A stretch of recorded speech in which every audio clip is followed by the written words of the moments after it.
네, 오늘 설교 제목은 가인과 아벨입니다. 말씀 나누기 앞에서 우리 앞뒤 좌우로 한번 인사하겠습니다. 은혜 받으시길 바랍니다. 시작. 받으시길 바랍니다. 네, 은혜 받는 시간 되길 바랍니다. 가인과 아벨은 이제 아담과 하와가 선악과를 먹은 죄로 에덴 동산 추방된 뒤에 쫓겨나서 낳은 아들들입니다. 가인과 아벨을 다들 아시다시피 형이 동생을 살인한 인류 최초의 살인 사건이요, 형제가 형제를 죽이는 큰 비극의 사건입니다. 가인과 아벨은 이제 핵심 주제가 보통 두 가지라고 합니다. 바로 이제 예배와 믿음이라고 합니다. 합치면 믿음의 예배겠지요. 예배는 본문 창세기 4장 3절에서 4절에 세월이 지난 후에 가인은 땅의 소산으로 제물을 삼아 여호와께 드렸고, 아벨은 자기 양의 첫 새끼와 그 기름을 드렸더니, 아벨은 양의 첫 새끼라고 구체로 기록되어 있고 아벨은 그냥 드렸다가 되어 있습니다. 그래서 가인은 형식적인 예배를 드렸고 매번 하듯이 아벨은 온전한 예배를, 준비한 예배를 드렸습니다. 그래서 하나님께서는 아벨의 예배만 받았습니다. 그리고 믿음은 히브리서에서는 히브리서 11장 4절에 믿음으로 아벨은 가인보다 더 나은 자 하나님께 드림으로, 이제 신약에서는 아벨은 믿음으로 예배를 드렸기 때문에 하나님께서 예배를 받았다라고 되어 있습니다. 그래서 우리가 흔히들 가인과 아벨 설교하며 믿음 또는 예배로 말씀을 나눕니다. 그래서 여기까지만 오늘 설교가 끝입니다. 집에 가시면 됩니다만, 우리가 이제 시대가 갈수록 말씀 수준이 높아집니다. 그럼 우리 신학자들은 무엇을 하느냐? 더욱더 말씀을 연구해야겠지요. 매번 듣던 설교를 좀 더 은혜롭게, 그리고 우리만 놀고 있는 게 아니다 보여주기 위해서. 그리고 저 신대원에서도 죽을 만큼 공부했기 때문에 그때는 지금 놀지만 해서 이후 이제 가인은 동생을 죽였습니다. 예배 이후로. 보통 살인 사건이 일어나면 무조건 거치는 단계가 하나가 있습니다. 뭘까요? 살인 동기, 다른 말로 살해 동기를 물어봅니다. 왜 죽였을까? 그리고 범인한테 왜 죽였냐라고 물어봅니다. 그렇다면 가인은 아벨을 왜 죽였을까요? 하나님께서 아벨의 제사만 받아서 그랬을까요? 그랬으면 가인이 해야 할 것은 하나님께 원망이지 않습니까? 하지만 하나님께 원망하지 않고 그냥 아벨을 죽였습니다. 또 예를 들어보면, 내가 형제입니다. 나한테 친동생이 있다 가정해보겠습니다. 친자매라든지 동생이 있습니다. 둘이서 같이 예배를 드리는데 나는 예배 자세가, 예배 태도가, 이런 말만 되지만 인문학적 표현으로 개판입니다. 정말 예배 자세가 개판이고 내 동생은 예배를 잘 드리고 창도 열심히 해서 주변 사람들이 어유 동생이 확실히 예배 잘 드리네, 믿음 있네라고 하면 여러분들은 누나, 언니로서, 형으로서 집에 가서 죽여야지 생각합니까? 동생을 향해서 부끄러워한다든지, 아니면 다음 주 예배는 내가 좀 더 잘 드려봐야지라든지, 아니면 동생을 좀 때릴 정도 하겠죠, 열받는다고. 하지만 죽인다는 생각을 하지 않습니다. 하지만 오늘 가인은 아벨을 죽였습니다. 예배 한 번으로 인해서. 가인의 심리 상태를 알면 이해할 수 있습니다. 오늘 본문 1절 말씀 같이 읽겠습니다. 1절입니다. 시작. 아담이 그의 아내 하와와 동침하매 하와가 임신하여 가인을 낳고 이르되 내가 여호와로 말미암아 등남하였다 하니라. 아멘. 하와가 등장합니다. 이 하와는 가인을 낳고 말합니다. 내가 여호와로 말미암아서 등남하였다, 아들을 낳았다라고 합니다. 이 뜻은 얼핏 보면 하나님께 도와줘서 내가 아들을 낳았다라는 감사의 표현으로 보입니다. 하지만 자세히 보면 주어가 누구입니까? 내가 여호와로 말미암아입니다. 즉 나는 아들을 낳았다, 하나님의 말미암아, 이런 뜻입니다. 하와의 심리를 알면 이것은 감사가 아닌 자랑입니다. 창세기 3장에 저번주 말씀이죠. 선악과 말씀을 나누었습니다. 뱀이 하와를 뭐라고 유혹합니까? 선악과를 먹나 너희가 눈이 밝아져서 하나님과 같이 된다라고 유혹했습니다. 하와는 그 말에 속아 선악과를 먹었습니다. 즉 나도 하나님처럼 될 수 있다. 에덴 동산에도 모든 동물과 모든 야채, 과일들 다스리지만 건들 수 없는 존재, 바로 하나님처럼 되고 싶었습니다. 그래서 선악과를 먹었고 추방당했습니다. 그리고 첫 아들을 낳았습니다. 하나님이 아담과 하와를 창조한 것처럼 나도 이제 하나님과 동등하게 아들을 창조했다라고 지금 자랑하는 것입니다. 하와는 지금 자신의 욕구가 충족되어서 기뻐하고 있는 것입니다. 그래서 1절에 내가 여호와로 말미암아 자기가 낳았다는 것입니다. 하나님이 주어가 아닌 자기 자신이 주어가 되었습니다. 이스라엘 사람들 이름에는 다 뜻이 있습니다. 이 뜻이 다 이루어집니다. 유명한 이름 말하자면 모세는 건졌다라는 뜻이고 물에서, 그래서 이스라엘 백성을 애굽에서 건지지 않습니까? 그리고 이삭은 웃음입니다. 정말로 그 부모가 백세의 아들 낳았기 때문에 이삭을 향해 웃습니다. 그리고 예수님이 지어준 이름 베드로는 반석입니다. 정말로 베드로는 초대교회의 반석 같은 존재가 됩니다. 그렇다면 가인의 이름 뜻은 무엇일까요? 오늘 보면 아시겠지만 얻었다는 뜻도 있지만 정확한 뜻은 창이라는 뜻입니다. 우리가 이제 무기를 나타낼 때 칼, 창, 활, 도끼 할 때 그 창을 가인이라고 합니다. 왜 가인이라 지었을까? 하와에게 무기 같은 존재였다는 것입니다. 에덴에 추방되었을 때 얼마나 위험했을까요? 들짐승도 많았을 것이고 그때 필요한 건 무기입니다. 그래서 하와는, 그리고 아담에게 가인은 자랑스러운 창 같은 무기였습니다. 군인이 무기를 가까이 한 것처럼 가인을 가까이 하게 되었습니다. 그리고 둘째 아벨이 태어났습니다. 1절과 다르게 아벨을 낳자 그 어떠한 감사의 표현, 그 어떠한 자랑의 표현도 없습니다. 왜냐하면 현실을 깨달았습니다. 내가 더 이상 하나님과 동등하게 아들을 만들었다, 사람을 창조했다 했지만 여전히 삶은 변하지 않았습니다. 그래서 더 이상 아벨을 보고 기뻐하지 않습니다. 또한 아벨의 이름 뜻은 헛된 망상, 우울증이라는 뜻입니다. 합쳐서 허무했다는 뜻입니다. 가인을 낳고 나는 창을 가졌다, 무기를 가졌다, 나는 하나님과 동등하다라고 했지만 결국 피조물에 불과했습니다. 그래서 아들 낳았는데 우울하다, 헛된 망상이었다고 아벨이라는 이름을 붙였습니다. 가인과 아벨의 직업도 굉장히 특이합니다. 창세기 37절에 아담에게 하나님께서 심판하실 때 너는 땅은 너로 말미암아 저주받고 너는 평생 수고하여 그 소산을 먹으리라. 아담이 받는 죄는 농업을 짓는 농사가 됩니다. 그런데 오늘 보면 창세기 4장 2절에 가인과 아벨 둘 중에 누가 농사를 짓습니까? 가인이 짓습니다. 그리고 3절에는 이제 가인은 땅의 소산으로 이제 아버지 아담과 같이 농사를 지어서 그걸 하나님께 예배 드렸습니다. 농사는 혼자 하는 것보다 같이 하는 게 훨씬 편합니다. 다들 해보시지 않았습니까? 네. 가인은 농사를 배웠고 아버지 아담과 함께 농업을 하고 소산을 거둬들였습니다. 그렇다면 아벨의 직업은 무엇입니까? 2절에 양을 치는 자로 되어 있습니다. 상식적으로 농사랑 양을 같이 한 장소에 할 수 있을까요? 할 수 없을까요? 할 수 없습니다. 창세기 때는 기술이 많이 발달하지 않았기 때문에 울타리 같은 거 없었을 것이에요. 개념이. 양도 방목하면 이스라엘 사람들은. 그렇기 때문에 아담은 가인과 같이 농사를 지었지만 아벨은 저 산 멀리 떨어져서 이제 양들을 풀어놓고 양들을 키우기 시작했습니다. 같이 일하는 자와 같이 일하지 않는 자는 아시다시피 여러분 마음이 가는 게 달라집니다. 교제하는 사람과 교제하지 않았다는 뜻입니다. 아들들이. 아벨은 저 멀리 떨어져 혼자 양을 키웠습니다. 농작물 해치기 때문입니다. 정리해보면 하와는 가인을 낳았을 때 자랑했습니다. 아담은 가인과 같이 농사를 지었습니다. 하지만 아벨을 낳았을 때는 한계를 깨닫고 더 이상 자랑하지 않습니다. 헛된 망상의 이름을 짓습니다. 또한 아벨은 저 멀리 떨어져 혼자 양을 치게 만들었습니다. 무엇을 느껴졌습니까? 편애 및 차별을 했다는 것입니다.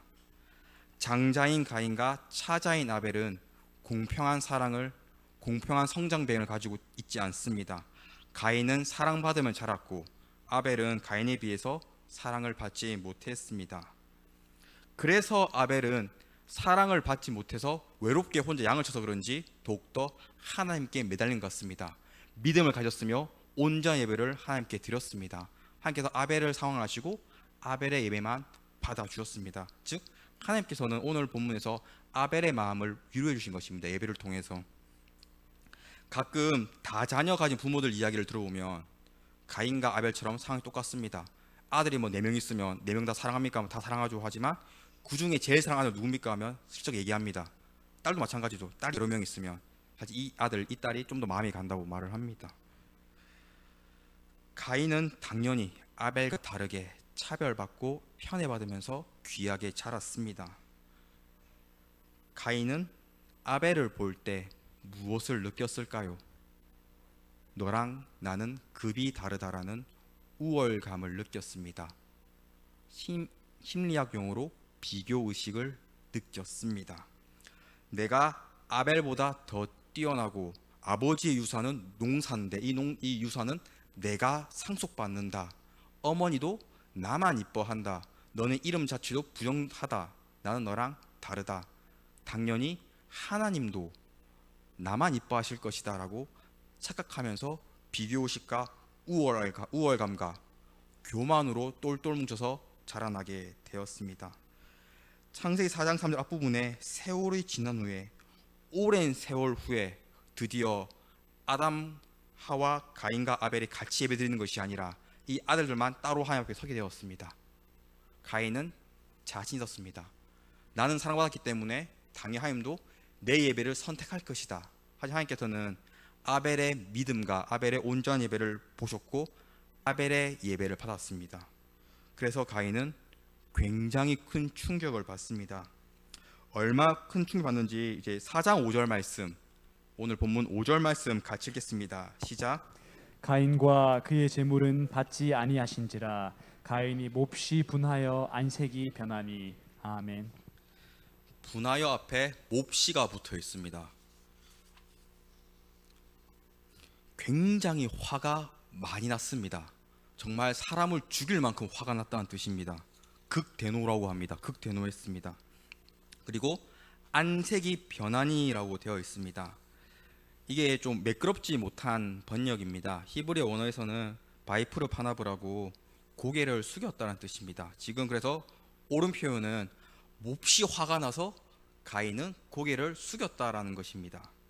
고개를 숙인다는 것은 남자들은 알겠지만 겁먹을 때 숙이고 그리고 충격받을 때 모든 걸 다 내려놓은 거 있지 않습니까? 예를 들면 전재산 잃었다 하면 이것처럼 큰 충격받을 때 고개를 숙이게 됩니다. 그래서 7절 첫 부분 보시면 어찌 낯을 들지 못하겠느냐 하나님께 책망하십니다. 방금 제가 읽은 대로 해석한 대로 고개를 숙였기에 하나님께서 낯을 얼굴입니다. 얼굴을 들어라라고 말씀하신 것입니다. 그만큼 가인은 지금 아벨의 예배 받은 걸 굉장히 큰 상처를 받았습니다. 굉장히 큰 수치심을 느꼈습니다. 왜냐하면 가인의 평생 걸친 성장 심리에는, 성장 배경에는 나는 아벨과 다르다, 뛰어나다, 나는 급이 다르다, 하나님도 나를 사랑할 것이다 라고 생각했기 때문에. 하지만 실제 상황은 하나님께서는 아벨을 선택했기 때문에 굉장히 큰 충격을 받았습니다. 그래서 어찌 보면 가인은 교만했기에 형식적인 예배를 드린 것도 있습니다. 어쨌든 내가 뭘 하든 대충 예배를 하도 하나님께서는 나를 이뻐할 것이다 생각했기 때문입니다. 가인은 그래서 늘 자기보다 아래라고 생각한 상대, 열등한 상대, 걔는 아무것도 아니라는 상대가 나를 이겨버린다면 어떨 것 같습니까, 여러분? 갑자기 내 위에 있다고 한다면 견딜 수가 없습니다. 그래서 그냥 하나님께서 예배를 한번 안 받은 것 뿐인데 다음번 예배를 잘 드려야지 하면 동생 한 대 때리고 그냥 마음 고쳐야지, 이게 아니라 동생을 죽여버렸습니다. 자존심에 큰 상처를 받으면 사람은 또한 극심하게 분노를 하면, 분노를 이성이라는 사람은 살인을 저지르게 됩니다. 1절 말씀에 죄가 너를 원하나 너는 죄들을 다스릴지니라 말씀 보이십니까? 고개를 숙이고 있는 가인의 마음을 아시고 내가 저 아벨을 죽이겠다, 하나님께서 가인의 마음을 아시고 너는 죄가 너를 원하는 죄를 다스릴지, 하나님께서는 가인아 정신 차려라, 죄를 지으면 안 된다, 유혹을 이겨내라 라고 말씀하셨습니다. 즉 기회를 주셨습니다. 하나님은 항상 죄 짓기 전에 기회를 주시는 분이시기 때문에 가인에게도 기회를 주셨습니다. 하지만 가인은 이미 이성을 잃었고 하나님의 말씀은 귀에 들어오지 않았습니다. 결국 자신의 친형제까지 죽여버렸습니다. 성도 여러분들의 삶은 어떻습니까? 우리도 비교의식에 사로잡혀 있지 않습니까? 나보다 뛰어난 상대, 나보다 많이 가진 상대, 탁월한 상대를 보고 부러워하고 열등감을 느끼고 좌절하고 오늘 본문의 가인처럼 몹시 분노하지 않습니까? 시기 질투를 하지 않습니까? 반대로 가인이 예배 전의 상태였던 것처럼, 아벨을 느꼈던 것처럼 나보다 못한 상대를 보고 우월감 느끼고 희열을 느끼고 나보다 열등하다는 이 차별감을 느끼고 있지 않습니까? 이 세상은 비교의식이 가득한 세상입니다. 제가 중학교 때 뉴스였던 것 같습니다. 중학교 때 뉴스를 봤는데 비교의식이 가인처럼 살해 동기되면 얼마나 강력한지 옛날 뉴스에서 봤는데, 종교 2등이 종교 1등을 옥상에서 밀어서 죽였습니다. 혹시 그 뉴스 기억하십니까? 옛날 뉴스인데. 종교 2등 굉장히 대단합니다. 하지만 뭔 짓을 해도 종교 1등 이길 수 없었기 때문에 죽였다고 합니다. 비교의식에 사람이 사로잡히고 분노하고 열등감에 사로잡히니 이게 사람을 죽이는 원동력이 되었다는 겁니다. 가인이와 같습니다. 비교의식 사로잡히니 나보다 열등했다는 애가 나보다 우월해지니까 그 열등감에 버티지 못하고 동생을 죽였습니다.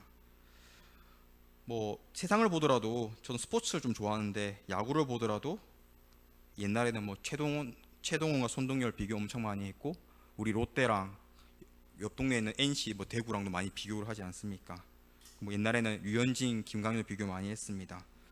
어떠한 걸 봐도 뉴스나 스포츠를 항상 비교합니다. 축구하면 이제 메시, 호날두 굉장히 비교 많이 하고, 복싱에는 이제 메이웨더와 파키아오, 농구에는 조던과 르브론 등 항상 비교하는 세상입니다. 왜냐하면 세상을 다스리는 힘이 비교이기 때문입니다. 세상을 다스리는 힘 중 하나가 정치인데, 정치도 비교입니다. 내가 지지하는 당과 지지하지 않는 당, 여당과 야당을 계속해서 비교합니다. 정책이 무엇인지, 또한 출마한 후보들을 계속해서 비교합니다. 이 사람 공약이 무엇고, 이 사람의 단점이 뭔지, 장점이 뭔지. 또 정치인을 볼 때도 대학교를 어디 나는지 비교하고, 어느 지역 출신인지까지도 비교합니다. 뉴스에서도 계속해서 우리 서민들을 가리켜 금수저, 은수저, 동수저라고 수저론을 말하면서 가진 재산 그리고 태어난 배경으로 사람을 평가합니다. 적게 가지고 태어날수록 비교식 때문에 좌절감을 맛본 세상이 되어가고 있습니다. 또한 많이 가지고 태어나는 당연히 우월감 때문에 교만해지고 나보다 못한 사람에게 쉽게 갑질하는 세상이 되어가고 있습니다. 학벌도 마찬가지지 않습니까? 정말 내가 공부하고 싶은 게 있어서 내가 꿈이 있어서 대학을 가는 게 아니라, 이 대학을 못 가면 내가 차별당하니까, 부모 입장에 창피하니까 어떻게든 자녀를 대학에 보내려고 합니다. 근데 그 자녀가 좋은 대학 가서 뭡니까? 4년 동안 내내 술만 마십니다. 진짜 그렇습니다. 일단은 차별을 피했다 이겁니다. 네. 어느 대학 나왔냐, 성적은 뭐니, 공부는 잘했니, 학점은 뭐니, 영어 토익은 몇 점이니, 직업 비교도 많이 하지 않습니까? 사자 직업이니, 전문직이니, 연봉이 얼마니. 또 남자들 같은 경우는 자동차 비교 굉장히 많이 합니다. 외제차니, 외제차도 이제 벤츠 몇 시리즈니부터 따져가지고. 그래서 남자 청년들이 어차피 지금 경제 때문에 부동산을 집을 못 사니까 차별당하기 싫어서 반지하 월세 살면서 카푸어로서 한 달 월급을 다 갖다 박는다고 합니다. 여자도 마찬가지입니다. 입고 있는 옷, 가방, 구두 이런 명품 때문에 차별을 당하니까 길거리에 나가면 이게 너무 창피해서 빚을 내서라도 비싼 브랜드 산다고 합니다.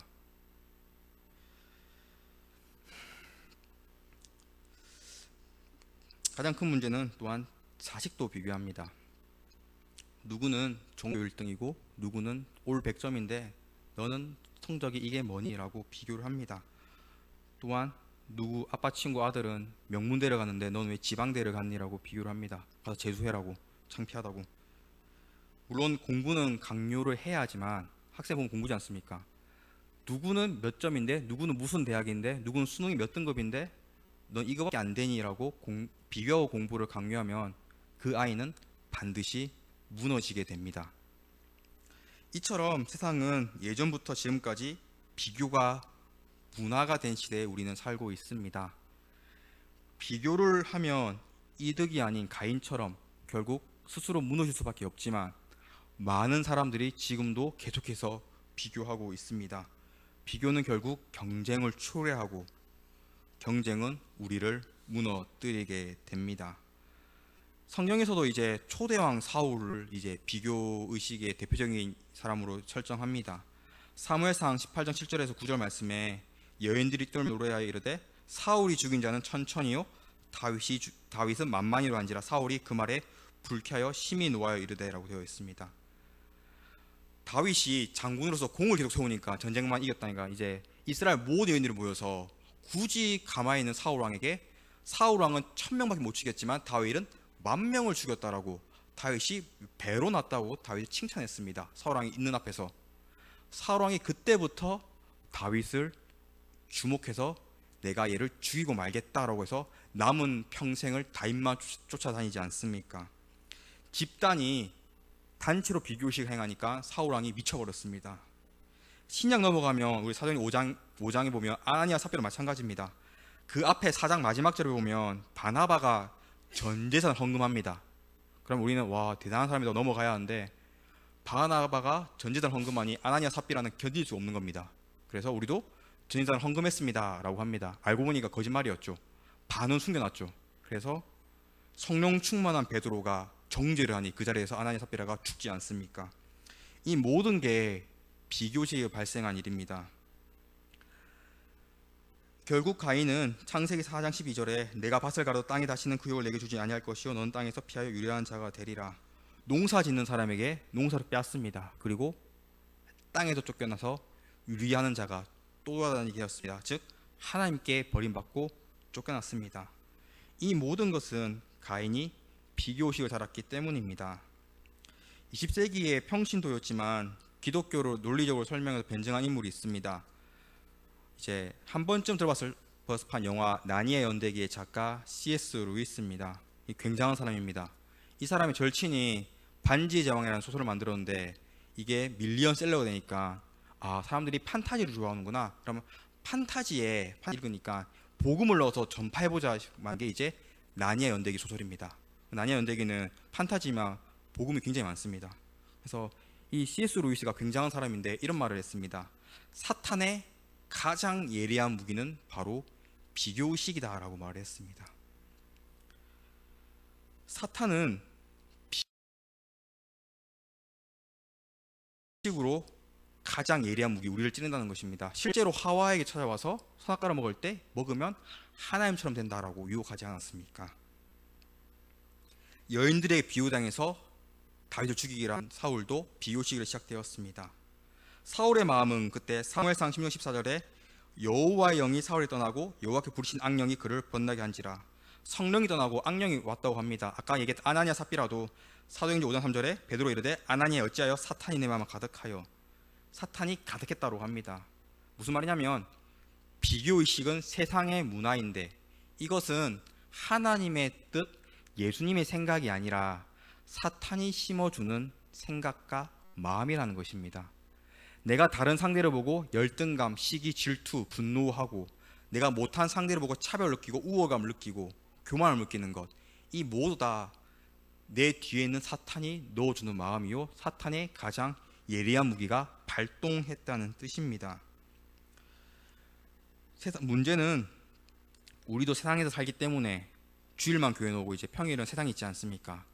세상에서는 사탄이 가득하고 사탄의 비교의식이 가득하기 때문에 우리도 여기에 물들 수밖에 없습니다.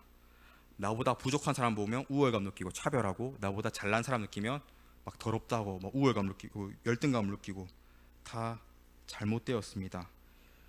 문제는 이게 교회로 들어오게 된다면 교회 안에서 비교의식이 생긴다면 에이 이 장로님이 저 장로님이 낫지, 이 권사님이 저 권사님이 낫지, 저 집사님이 이 집사님 낫지, 이 조속 낫지, 저 목사님보다 이 목사님 낫지 라고 비교하기 시작한다면 교회는 무너지기 시작합니다. 왜냐하면 사탄이 주는 생각과 마음이기 때문에 성령 충만 아님 사탄 충만입니다. 이것이 세상 끊임없이 비교합니다. 더 가져라, 더 좌절해라, 더 추월해라, 이겨라. 하지만 세상과 교회는 분명히 다릅니다. 세상은 비교하는 곳이지만 교회는 비교하는 것이 아닙니다. 로마 12장 6절에 우리에게 주신 은혜대로 받은 은사가 각각 다르니 우리 각자가 가지고 있는 은사가 다르다고 합니다. 그 다음 이제 빌립보서 2장 3절 말씀 같이 읽겠습니다. 빌립보서 2장 3절입니다. 시작. 아무 일에든지 다툼이나 허영으로 하지 말고 오직 겸손한 마음으로 각각 자기보다 남을 낮게 여기고. 아멘. 아멘. 은사가 다르기에 각자 받은 은혜가 다르기에 우리가 교회에 모인 것이고 또한 당연히 교회 안에는 나보다 뛰어난 사람, 나보다 못한 사람 존재합니다. 이때 예수님 말씀은 각각 자기보다 남을 낮게 여기고 겸손한 마음을 가지고 모든 성도가 나보다 낫다라고 여기라고 성경은 기록하고 있습니다. 즉 세상은 비교의식 덩어리지만 교회는 겸손의식을 가지라고 성경은 기록하고 있습니다. 초대교회, 여러분 사도 바울의 스펙이 굉장합니다. 우리나라로 치자면 지금 서울대를 나왔고 여정에서 정치인으로 활동하다가 다 내려놓고 이제 사도로 활동하는 겁니다. 그런데 사도 바울부터 예수님의 제자 중에서 부족했던 어부 베드로부터 다들 서로 낫다 여기고 서로를 위해서 기도해주고 동력하고 복음의 일을 했습니다. 그렇게 초대교회는 견고했습니다. 하지만 지금 교회는 나는 정치인 출신인데, 나는 사자 직업인데, 우리 집안 재산이 이렇게 했는데, 나는 이렇게 미모가 출중한데, 내 자녀들은 다 똑똑한데 라고 비교하기 시작한다면, 내가 이렇게 헌금을 많이 하는데, 내가 이렇게 찬양을 가장 잘 부르는데 라고 비교하기 시작한다면 초대교회와 다르게 교회는 무너지게 됩니다. 남을 나보다 낮게 여기며 겸손의식을 가져야 합니다. 아멘이십니까? 비유식이 좋게 쓰일 때가 딱 한 번 있습니다. 그땐 그건 바로 이제 롤 모델이라고 합니다. 누군가를 닮아갈 때라고 합니다. 이제 우리가 비교해야 할 거는 옆에 성도가 아닌 다른 사람이 아닌 바로 예수님과 나를 비교해야 합니다. 예수님을 나의 롤 모델로 좋은 비유식을 가지고 선정해야 합니다. 히브리서 12장 24절 말씀 같이 읽겠습니다. 히브리서 12장 24절입니다. 시작. 새 언약의 중보자이신 예수와 및 아벨의 피보다 더 나은 것을 말하는 뿌린 피니라. 아멘. 예수님의 피는 아벨의 피, 아벨이 살아있는 땅에 흘린 피보다 더 존귀한 피다라고 했습니다. 창세기는 결국 예수님의 피를 나타냅니다. 예수님의 보혈을.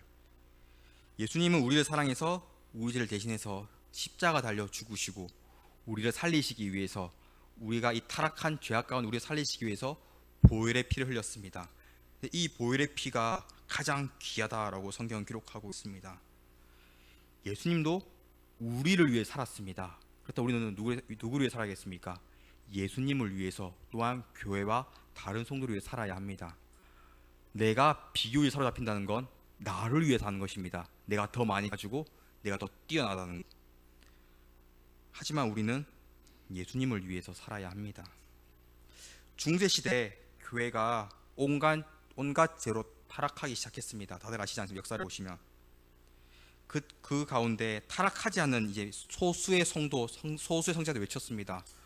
도대체 교회는 무엇인가? 기독교란 무엇인가? 왜 이렇게 온갖 교회랑 성직자들이 죄를 행했는가?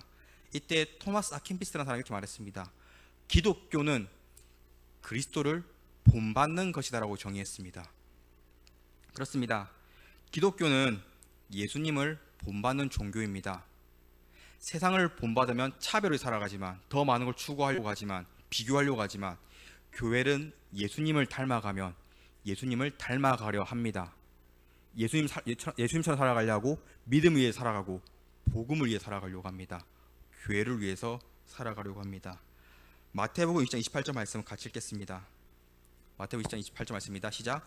인자가 온 것은 섬김을 받으려 함이 아니라 도리어 섬기려 하고 자기 목숨을 많은 사람의 대성물로 주려 함이니라. 아멘.